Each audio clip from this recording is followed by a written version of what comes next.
resultas familiar? Que sí, porque está todo en blanco y negro. Bueno, pues porque soy del pasado.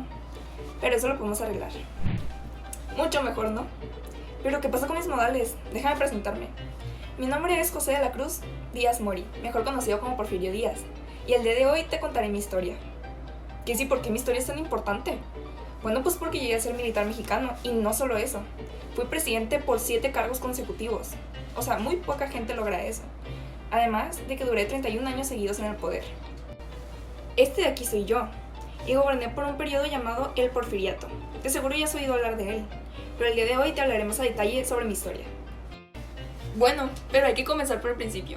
Nací en Oaxaca un 15 de septiembre de 1830 y morí en París, Francia, el 2 de julio de 1915. Efectivamente, ya estoy muerto. Mis padres eran José Faustino Díaz Orozco y María Petrona Cecilia Mori Cortés. Mi papá murió cuando yo tenía 3 años de edad, dejándome huérfano de padre. Ingresé en el seminario de Oaxaca porque quería continuar con mis estudios eclesiásticos, más cambié de opinión y me interesé más por las leyes, de modo que me metí en el Instituto de Ciencias y Artes, en donde Benito Juárez sería mi maestro. Sí, Benito Juárez, quien después sería presidente de México Liberal y yo sería su seguidor. Pero en 1854, Antonio López de Santa Anna clausuraría el instituto, y en ese mismo año yo intervendría en la Revolución de Ayutla ayudando a Juan Álvarez para derrocarlo. Poco después ingresé en el ejército y participé en la Guerra de Reforma del año de 1858, apoyando la causa liberal, en la cual resultamos ganadores. Por lo tanto, en el año de 1861 Benito Juárez pudo ocupar la presidencia y yo fui ascendido a general y electo diputado. Luché en la intervención francesa del año de 1862 a 1863 y en la coronación de Maximiliano I de 1864 a 1867. Fui jefe de brigada en Aculcingo en el año de 1862 y ese mismo año también participé en la famosa batalla del 5 de mayo acompañada de Ignacio Zaragoza, y en el año de 1867 protagonicé una importante acción militar en Puebla. Hacia el año de 1867 yo gané mucho prestigio y popularidad y me interesé en ocupar la presidencia, pero en 1871 el Congreso prefirió reelegir a Benito Juárez, por lo cual yo impuse el llamado Plan de Noria, en donde estaba en contra del reeleccionismo, pero fracasé y tuve que abandonar el país. Juárez falleció en el año de 1872 y por lo tanto yo pude volver al país. Sebastián Lerdo de Tejada ocupó la presidencia en ese entonces, pero en el año de 1876 ese se quiso reelegir y yo impuse el llamado Plan de Tuxtepec, en donde me volvía a rebelar en contra del reeleccionismo, y esta vez salí vencedor y pude quitar a Sebastián Lerdo de Tejada de la presidencia y yo me volví presidente. Ahora sí podemos hablar de mi parte favorita, el Porfiriato, de 1876 a 1911. Un año después, en 1877, finalmente el Congreso me reconoció presidente, de forma que goberné de 1876 a 1880, el cual fue mi primer periodo. Después de este periodo, Manuel González tomó la presidencia de 1880 a 1884, periodo durante el cual yo fui ministro de Fomento y gobernador de Oaxaca. Después presenté de nuevo mi candidatura a la presidencia y volví a ser electo presidente el 1 de diciembre. Y en el año de 1890 hice una reforma al artículo 78 de la Constitución, en donde se me permitía reelegirme las veces que yo quisiera indeterminadamente, por lo cual pude llegar a ser presidente hasta 1911. Esto también fue gracias a que se le perseguía a la prensa cuando intentaba mantenerse independiente, asimismo de que eliminé a cualquier adversario político que tuviera. El Congreso siempre asumió mis deseos y me permitía modificar las leyes y me daba poderes, y asimismo solo había un partido político.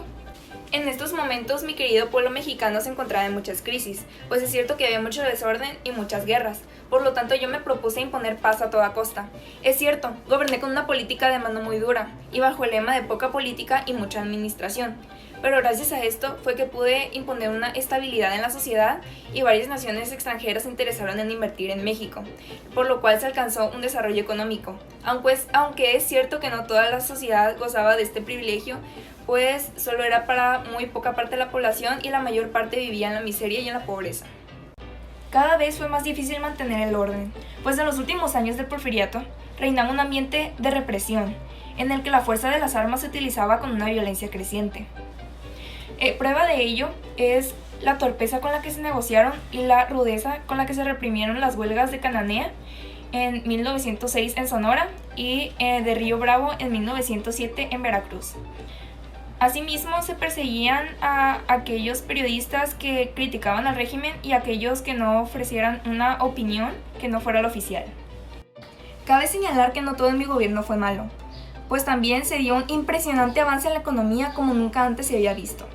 Principalmente esto fue gracias a la construcción de varias obras muy importantes en puertos, y así como que se construyeran más de 20.000 kilómetros de vías férreas en todo el país, y que el correo y el telégrafo se extendieran por la mayor parte del territorio nacional.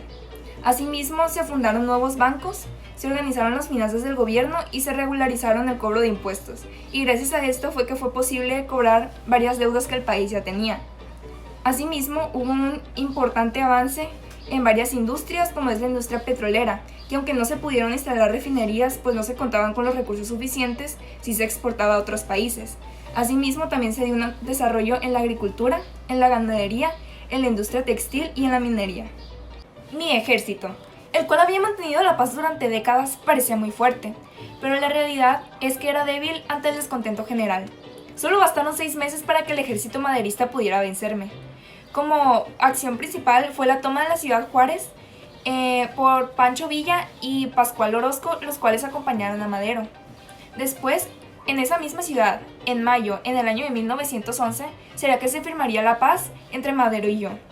Posteriormente, yo renunciaría a la presidencia, de modo que Madero tomaría mi lugar y yo iría a Francia, en donde finalmente moriría en el año de 1915. Y esta ha sido mi historia. La historia del dictador José de la Cruz Porfirio Díaz Mori, quien gobernó en México por 31 años. Muchísimas gracias.